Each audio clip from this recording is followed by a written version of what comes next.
and welcome to the From the Jury podcast.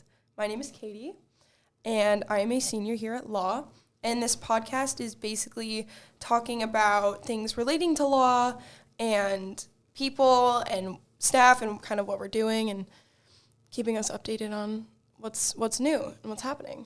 Here I have Mr. K. Hi, Katie. Thanks for having me. Oh, of course. And Aylin Burns. What's up, Katie? Hey. So I guess we'll just get right into it.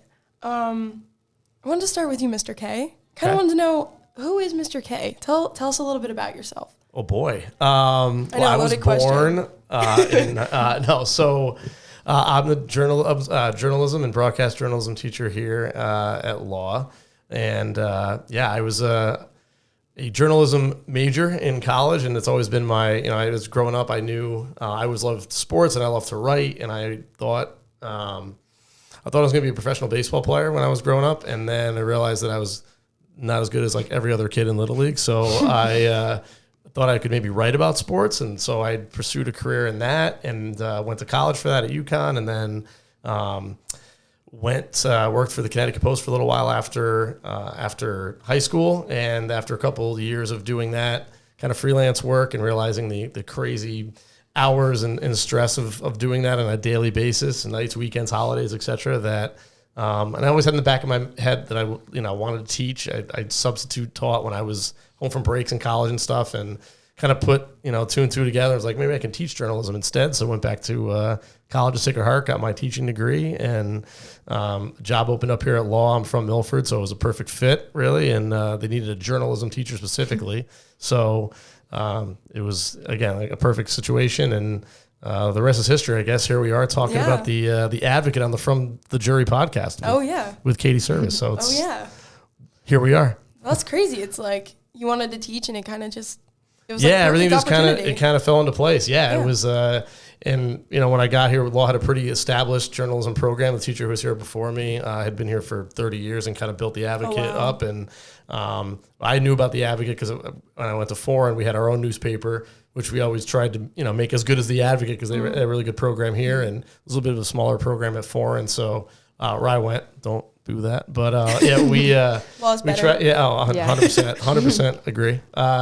But I think we've done a lot of great things over the years here to really build up the Advocate and now Eagle Eye News, and now trying to incorporate everything into kind of one big multimedia organization here, which I think is all the work that you guys do on this has been awesome. So can't wait to see what this year brings for the Advocate and Eagle Eye News and everything else. Yeah, we got a bunch of new things. We got broadcasts going on. We got a bunch of new podcasts starting. It's very exciting.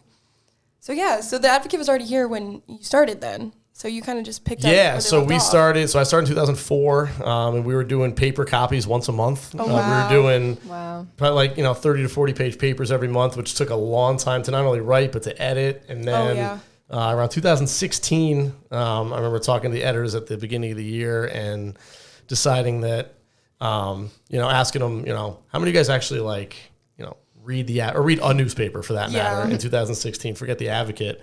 And, I just remember seeing kids in the, the TLC, the media center, we used to call it back then. They would pick up the paper and flip through it and toss it away. And we had spent 50 hours laying the thing out. And I'm like, there's got to be a better, more efficient way, and more technologically advanced way to get the news to everybody at law. So that's when we decided to go exclusively, online and use, Twitter was kind of up and coming at that time, and Instagram and everything else. And we decided to kind of go full blast on the digital route. And, a lot of high schools were still doing, and some lot still do, high school news, traditional high school newspapers. But we just figured we'd better serve our kids and be more timely too, to do stuff online. And the kids just kind of took it and ran with it. And as your group has, this year and in the past, ever since we converted over in 2016. So it's been a good run. And now with all as you were saying with the podcast studio and, other, video stuff we've been doing, it's just all kind of the multimedia aspect of it's really exciting. And I'm glad to see what we can do with it this year too. Mm-hmm. Yeah. And it's crazy how many people are drawn to the program here, especially because when I was a freshman, I knew that seeing the news every morning, I was like, I want to do that. I can't wait to get there. And so it's kind of cool how it's now I'm here and I get to experience it all and kind of see how everything worked behind the scenes and how it's grown and become so big. And I think the coolest part about it for me is, is that it's an entirely student-run production. I mean, if I wasn't here for a day, the kid could still do the news without, I think that's the point my goal every year is to get to that point where, they're doing not just the reading of the slides in the morning, but they're producing it themselves. They're they're doing all of the video work and the audio work, and they're creating all the content for it. And same thing with the Advocate. Like you guys are writing articles, you're tweeting them, you're putting them on Instagram, and you're doing all that stuff. Where I'm obviously the overseeing all of it, so it gets done the right way and that kind of thing. But for the most part, 99% of it is student run, which is awesome. It's real life experience for you guys. For people who want to get into the journalism field or want to do broadcasting or anything in communications like this. I mean, this is like you actually get to do it. It's not me standing at the board teaching you how to make a podcast. Like you actually just go make a podcast. You get to experience it. So it's awesome. No, I definitely would have to say this, being a part of this class and everything has definitely piqued an interest for me. So that's great. Yeah. That's awesome. So now it's making my college decision even harder. But for those that don't know, to be a part of the Advocate and an editor, you can take the Journalism 1 class, and there's also Journalism 2 and 3. That's when you'll be able to do, you'll be an editor and you'll be able to do podcasts and stuff, a bit more hands-on, some more video stuff. And for the news, you have to be in the broadcast journalism class as well. So, a bunch of fun stuff. All right. Let's head over to Miss Aylin Burns over here. How are you doing, Katie? I'm amazing. How are you today? I'm great. Oh, yeah. So, Aylin, you're a senior here at Law. What's that like for you? It's very interesting, I would say, because I'm a senior, but we haven't really had a full year of high school yet. Like freshman year was cut off, sophomore year was distance. Yeah. Junior year we still had math, so I feel like it's a little bit weird. I still can't believe I'm a senior. Like, kind of still feels like I'm I don't know, sophomore, I'd say.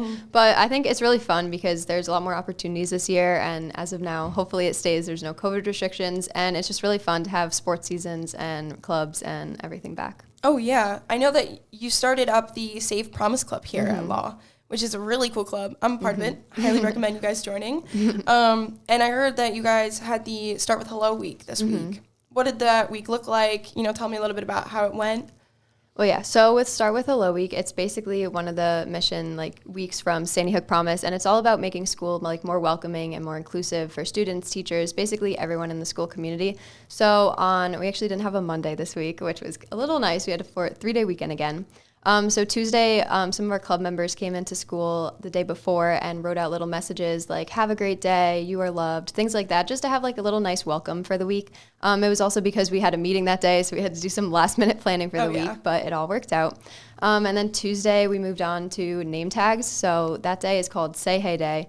And in the morning, we had some club members at all the entrances of the school, and we passed out name tags. And it was more of just a thing to, say hi. If you saw someone new, now you know their name, and you can say hi to them. And it was just a little bit of fun, more welcoming environment. So I feel like it just makes school, a lot more welcoming and inclusive for everyone who's there.